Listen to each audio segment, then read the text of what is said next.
بسم اللہ الرحمن الرحیم۔ الحکمہ انٹرنیشنل کے لائیو پریزنٹیشن سیشن سے میں ہوں اسامہ افضل پسروری۔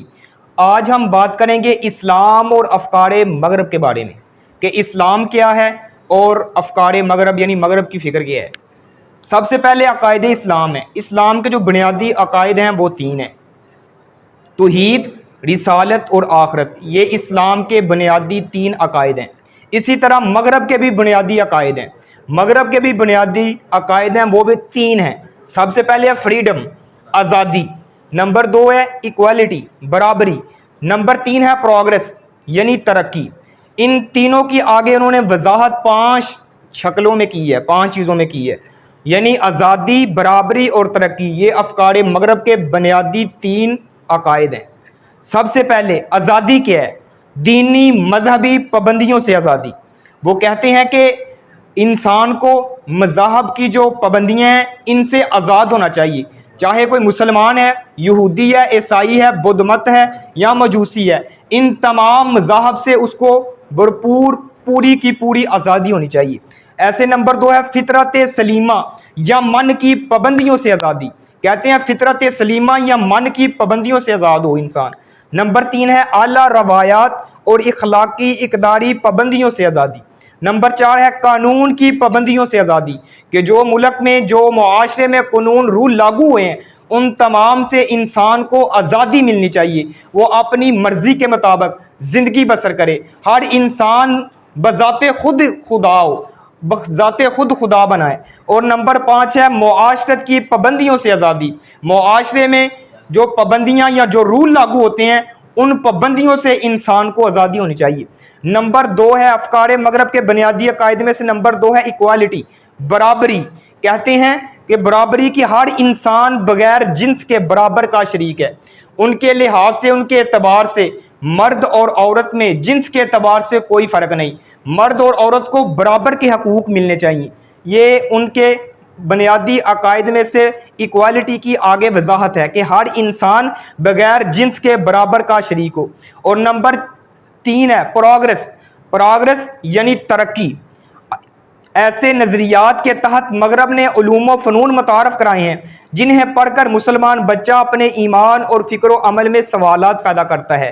یعنی افکار مغرب کے آزادی، برابری، ترقی، فریڈم، ایکوالٹی اور پروگریس کو جب انسان، کوئی مسلمان یا کالج یونیورسٹی میں پڑھنے والا طالب علم ان تمام چیزوں کی ڈیٹیل سے وضاحت کو سمجھے گا یا ایسی تعلیم کو سیکھے گا یا مغرب کے عقائد کو پڑھے گا تو اس کے ذہن میں ایسے سوالات پیدا ہوں گے جو اس کے لیے، اس کے ایمان اور اس کی زندگی گزارنے کے لیے نقصان کا باعث بن سکتے ہیں۔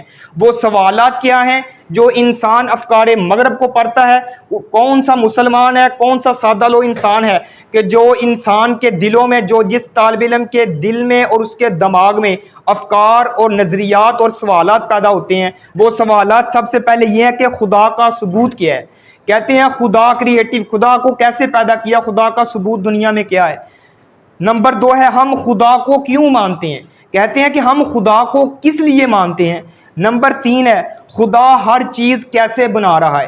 کہتے ہیں کہ خدا کے لیے کیسے لائق ہے کہ وہ ہر چیز کو پیدا کرنے والا ہے، ہر چیز کو ہی بنانے والا ہے، ہر چیز ہی اس کی تخلیق کے سبب دنیا میں آتی ہے۔ اور نمبر 4 ہے خدا اکیلے کیسے ہو سکتا ہے۔